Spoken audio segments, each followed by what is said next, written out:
Hey, good day, everybody. Happy New Year, by the way, again.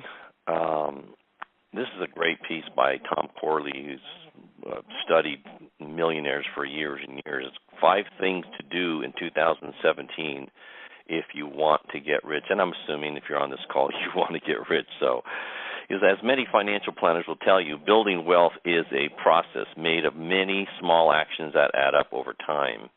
So if you want to see your bank account grow over the next year, adopting new money and lifestyle habits now is a smart way to start. Tom Corley, an accountant and financial planner, spent years researching and interviewing self-made millionaires on their daily habits. He published the results in his best-selling book, Change Your Habits, Change Your Life. Change Your Habits, Change Your Life. I highly recommend you read the book. It's another great piece by Tom Corley. And one of the things I found over time is that success leaves clues. The more you study success and you start adapting those things that successful people do in your own personal life, then success is just a matter of time before that happens for you. So in a recent post on his website, Corley recommends people adopt several key habits. Number 1, have more money automatically transferred into savings. One of the things in our business, what we do is we set up pre-authorized drafts. They call them packs, and so that people can automatically invest their money so they don't have to think about it. So setting up automatic bank transfers every month from your checking account to a savings account or an investment account is a great way to build wealth, Corley says. Put aside $100, $50, even just $20 a month, he says, but not seeing it in your checking account.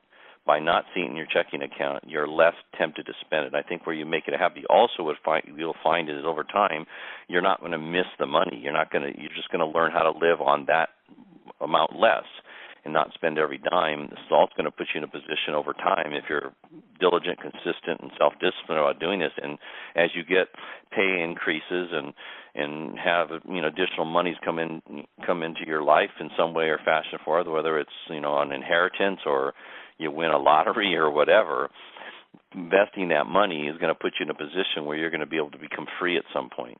The more you have in savings, the more options you have to make money, Corley writes. Having money set aside in savings allows you to take advantage of opportunities. Without savings, opportunities pass you by. If a great investment comes up, opportunity to buy a piece of property or whatever it is, right? Something that could allow you to even make more money. If you don't have any savings, you can't take advantage of it, and you lose and you miss out on that opportunity.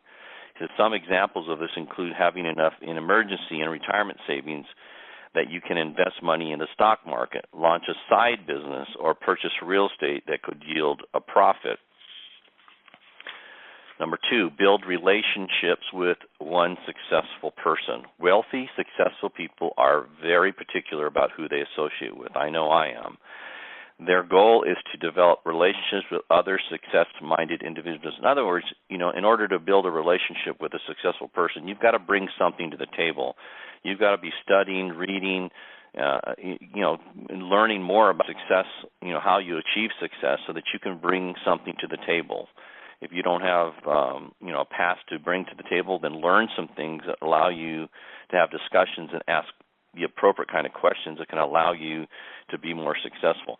The other way to build successful, relationships is through the books you read. One of the things, I never had any individual that I knew personally that was highly successful that helped me. Virtually everything that I learned about being successful came from books, came from seminars, came from audios I listened to. And so if you don't know anybody that's wealthy, you don't know anybody that's highly successful, there are plenty highly successful people that have written books, that have, made audios, have made, different kinds of investment programs or success programs that you can follow. Surrounding yourself with goal-oriented people will more likely than not encourage you to follow your goals. If you don't have highly motivated people in your network, Corley suggests volunteering to connect with other driven people or joining a professional group where people are trying to improve their lives in some way. I know one of the great things about my business is because those of us who are in it are serious about it. We're success-oriented. We focus on success. We focus on learning more about success. We talk about success all the time. You might want to think about joining a group like that where people are moving and grooving and trying to become something more than they are right now and associate with that group. That's a smart thing to do. Number 3, devote 20 minutes a day to develop a new skill. I think this is really, really important. I think you should devote more than 20 minutes, by the way. I think if you're really serious, an hour to 2 hours a day of studying, either listening to audios in your car as you drive to and from work, or reading, instead of turning on the TV when you get home, pick up a book, or when you're waiting for an appointment or your lunch break. One of the things I always did when I first started working towards being successful on my lunch break, I would eat very quickly, then I'd either read a book that I had purchased, or I'd go to I used to work in the jewelry business, so I worked in a mall. I would go to the bookstore and I'd read books in there, books that had to do with sales and success and thinking correctly and people skills and time management and all the things that have helped me win in business. So wealthy people have share one important trait. This is really big. They are dedicated to self-improvement, Corley found. They're dedicated to self-improvement. You need to have a self-improvement plan that's long range. That's not just this year, but 5 and 10 and 15 years down the road. You can always get better. One of the great things about being a human being, there's always room for personal growth. Reading a book about an unfamiliar technique, taking a class, or joining a local meetup group are great ways to develop new skills. In fact, learning a new skill could help you land a job. No question about that. Or it can help you start your own business, which is what I recommend you do. When you do things that are outside your comfort zone and outside that circle, it causes discomfort, Corley writes. But each time you engage in a new activity that causes discomfort, you expand your circle as you grow as an individual. And one of the things I learned, that you have to get comfortable with being uncomfortable. On your way to success, you're going to be doing many, many things that initially are going to make you very uncomfortable. But over time, if you stay with it, they'll become comfortable, and they'll be the kind of success habits that allow you to achieve your goals. Number 4, adopt a frugal mindset. On its own, being frugal will not make you rich. It's just one piece to a financial success puzzle, and there are many pieces, Corley writes. But being frugal will enable you to increase the amount of money you can save and invest. And that's one of the reasons you want to be really, conscientious about what you do with your money and where it goes. So to be more thrifty with your money, Corley recommends 3 steps. 1, be more aware of how you spend your money. To write down everything you spend money on.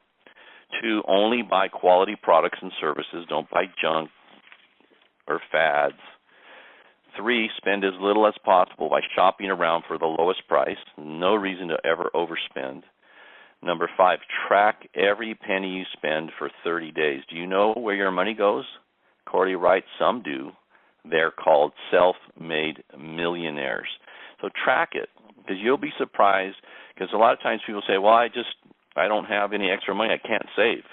Well, if you really tracked your money, you would find a lot of leakage. In other words, where money goes that it doesn't need to go, things that are wasteful, things that don't make any sense, things that don't help you accomplish your goals. And then you can take those extra dollars, whether it's $50 or $100 or $200 a month. Sometimes it's even more, spending money on a bunch of stuff that maybe we shouldn't spend money on. Take a sack lunch to work, or instead of going to Starbucks, go to McDonald's, get a cup of coffee. Yeah, I know that sounds like, but I tell you, if you're serious about winning, you're going to make those kinds of choices. By taking 1 month to track all your spending, you'll be able to see if you are spending excessively or if you're getting charged erroneously by any vendor. At the end of the 30 days, review where your money went. You'll be surprised at what you find. Watch your money. If you work for a company, don't you want them to be very careful about how they spend and invest their money and whether they're wasting money? Because in order for them to pay you more money, they have to make more profit. And if they're wasting money like the government does, then they can't do that. So you should run your own personal financial life like a business if you're serious about becoming wealthy.